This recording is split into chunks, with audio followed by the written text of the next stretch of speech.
Alors aujourd'hui, j'ai pas beaucoup avancé. Je vais pas beaucoup coder aujourd'hui. Ce que j'essaie de faire là, c'est de connecter mon front au back. Donc essayer de faire une requête depuis l'application Flutter pour m'assurer que j'arrive bien à faire des choses. Donc j'essaie de me connecter avec le numéro de téléphone et le mot de passe.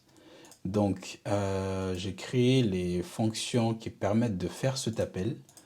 Et cet appel-là, on va le faire ici. Donc en faisant un ref.read.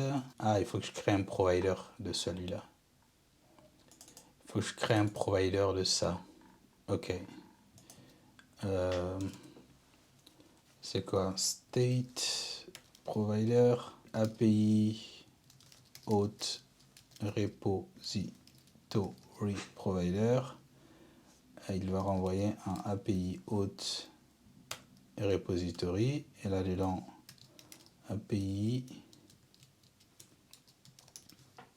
auth repository.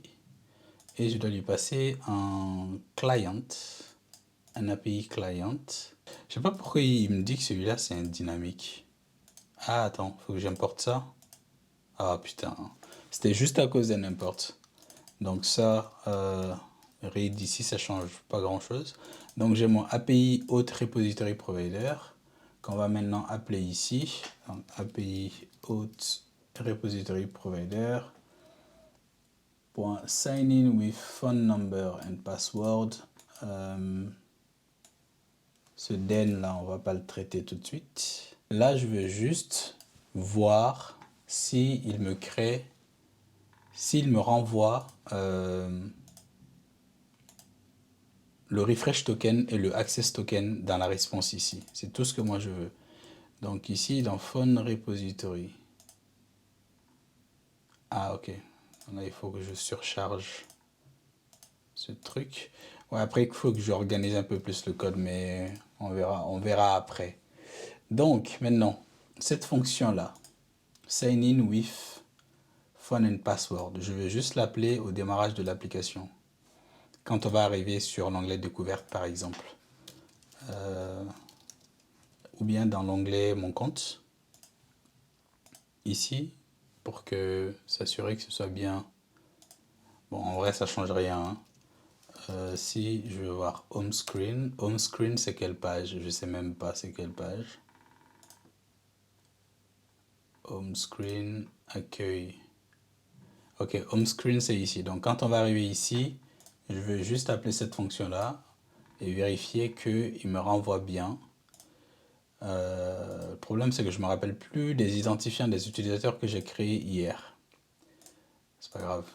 On va faire ça ici dans le init state. Donc ref.read auth with API provider .notifier sign in with phone number and passwords. Et là, je vais lui passer le numéro de téléphone et le mot de passe.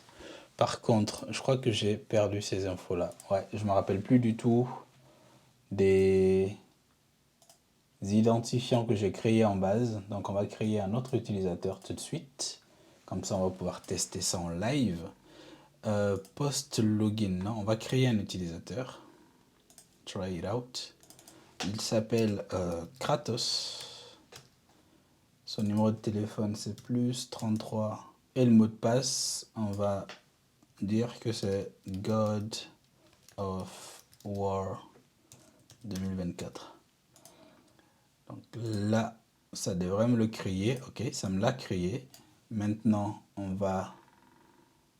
Ok, j'ai même pas besoin de faire quoi que ce soit. J'ai juste besoin qu'il soit créé en base. Maintenant, on va essayer de récupérer le access token et le refresh token depuis Flutter en y passant le phone number et le password qui est ça.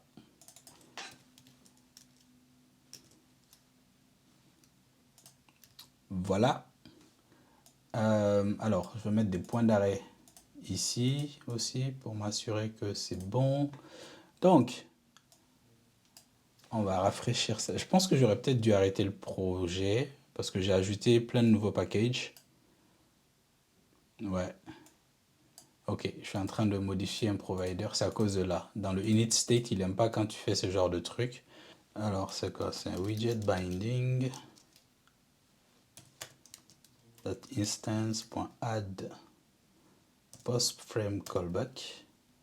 Parce que là, typiquement, il me dit que j'essaye de modifier le widget alors qu'il est déjà en train de build. C'est à cause de ça. Donc, normalement, ça devrait résoudre le problème. Ouais, tu vois, il est rentré ici. On va le relancer. Ok, cette fois-ci, c'est passé. Il est rentré là. Ensuite, on continue. Il est encore rentré ici. Debug console. Il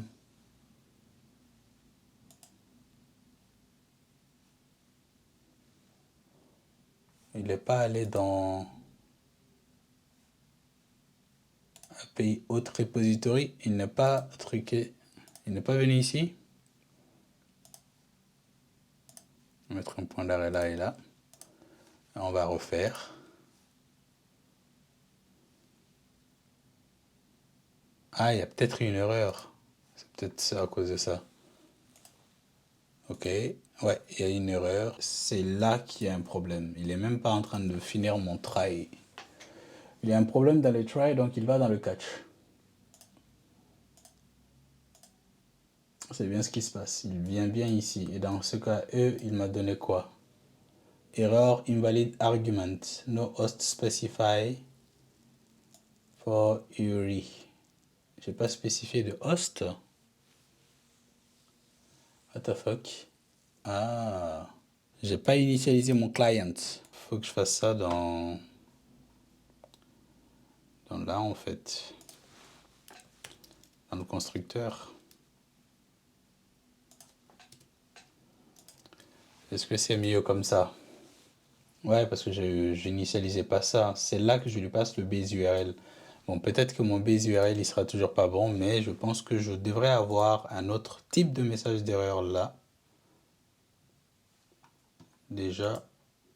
Ah, tu vois, là, c'est passé ici. Là. Au moins, là, ici, ça va péter maintenant. OK. Ah, print response. Et voilà. Donc, j'ai bien mon access token et mon refresh token que j'arrive à récupérer depuis le front. Ok, donc on peut dire que les setups du front aussi c'est bon. Donc là, il faut que je trouve un moyen de comment sauvegarder le refresh token et le access token. Où est-ce que je les sauvegarde? Je pourrais utiliser, il y a plusieurs librairies Flutter qui permettent de sauvegarder ce genre de données en local sur le téléphone. On va voir comment on va faire ça.